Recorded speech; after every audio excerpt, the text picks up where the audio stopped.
When it comes to Hinduism, there are a whole lot of different beliefs about it, seeing that it's one of the largest religions in the world. And even then, that may not even be an accurate statement that I just said. Well, you'll see what I mean as we go through this episode. Welcome back to FED Facts, guys. My name is Leroy Kenton, and in this episode, I'm looking at 10 of the biggest lies and misconceptions about Hinduism. So make sure you watch all the way till number 1, because I don't want you to miss any info. And starting at number 10, we have the name of the religion. So the terms Hindu and Hinduism do not refer to any ancient texts of Hinduism. The term actually refers to the people of the Indus River region in India, and the common name for Hinduism is Sanatana Dharma, meaning the eternal duty of God, and that's sometimes translated as the eternal way.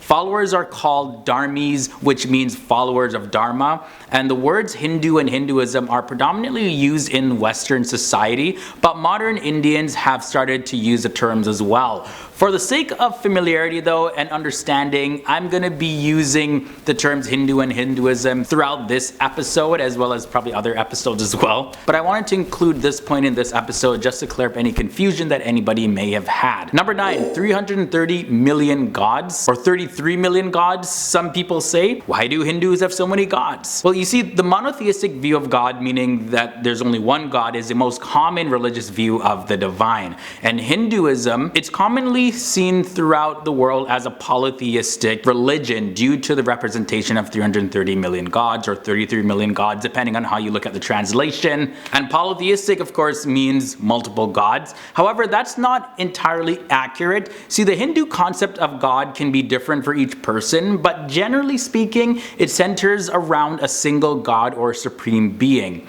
Now, different Hindu practices allow for various representations of God, but each representation is a depiction of God. Hindus believe that the one supreme God cannot be fully understood, so the various representations such as Vishnu and Shiva and others are just symbolic of the one God, and different cultures over time created millions of various representations. Number 8, Hinduism supports a caste system. Caste discrimination finds its roots in culture rather than religion and spirituality. Now, caste was an ancient system of occupational class described in Hindu texts. Throughout the years, it developed into a social class system, and now the people of the lowest caste were marginalized, but many Hindus have argued that this social caste system that's happening now is not rooted in Hinduism at all, and it should not be viewed as something that the religion promotes. Another big lie about Hinduism out there is that Hindu women who are married have the red dots on their forehead. So today, the dot or the bindi is mainly used as body decoration. Now, a bindi was once a symbol of marriage for Hindu women.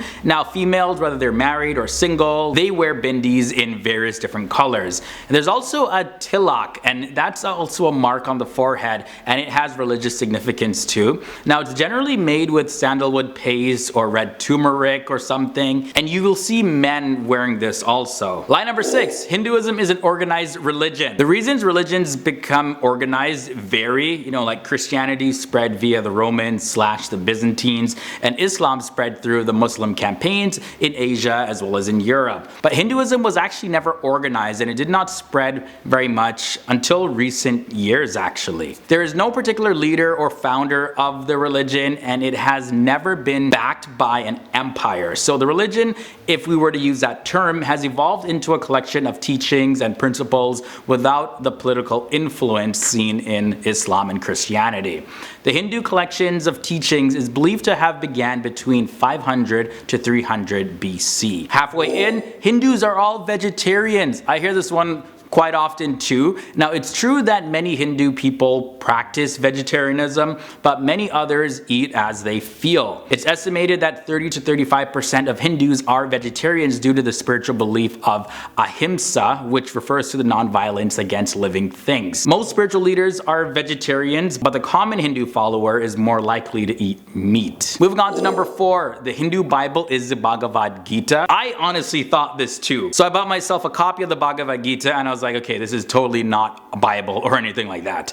So the Bhagavad Gita is widely recognized, but it's not a Hindu Bible. The Bhagavad Gita teaches many principles of Hinduism through a dialogue between Prince Arjuna and Lord Krishna, and the Hindu sacred texts are divided into Shruti, meaning what is heard, and Smriti, meaning what is remembered. And the Gita is used by many as a moral guide, but it's just one of the many Hindu texts. Oh my god, Hindus worship cows. Okay.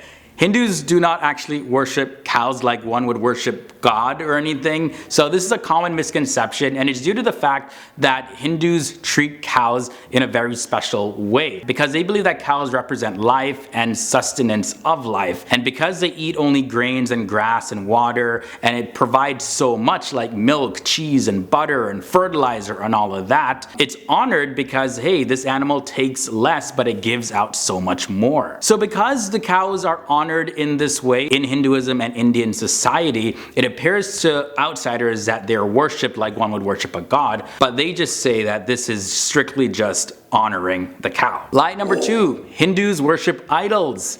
Yeah, many people believe that Hindus worship idols because the rest of the world's major religions like Islam and Christianity, they both forbid any form of idol worship. However, Hindus don't consider what they do as idol worship. Instead, they view it as, hey, we see God in everything. So all objects are considered arka, which is a living embodiment of God. And Hindus call the practice Murti Puja, means image worship, and it refers to the belief that the entirety of creation is a form of God, so that his form is in everything. So yeah, that can be really confusing, and that can look like it totally contradicts everything that Islam and Christianity teaches about idol worship. But hey, I guess different strokes for different folks. And finally, the lie at number 1 is Hinduism advocates being anti-materialistic. You gotta give up your wealth, you can't be rich, none of that stuff. Well, what Hinduism teaches is that materialistic pursuit or chasing after sensual pleasures is not actually going to provide you everlasting happiness. Hinduism advises that one must practice moderation and must be completely careful of their life and not get too carried away in any area. Hinduism also places liberation or moksha as the ultimate goal of life, and for the majority, the path of progress towards this goal of moksha includes dharma, meaning righteousness, artha, meaning materialism, and kama, meaning sensual enjoyments. So yeah, you can have all of those things. It's totally fine. Hinduism is not against any of them. Alright guys, so those were 10 of the biggest lies and misconceptions about Hinduism. As always, let me know your thoughts and comments down below. What other beliefs about Hinduism do you have? Are you Hindu? Are you not? Whatever you believe, wherever you are on the spectrum of thought, sound off down below. Now before I get out of here, if you enjoyed this episode and want to see more FTD facts, you can check out this related video right beside my head. Also, my social media links and other good stuff are below in the video description section. And why not hit the subscribe button and ring that bell so you can join the FTD Facts family and keep up to date with our latest episodes. Alright guys, it's been great sharing information with you in this episode. Stay tuned for the next one.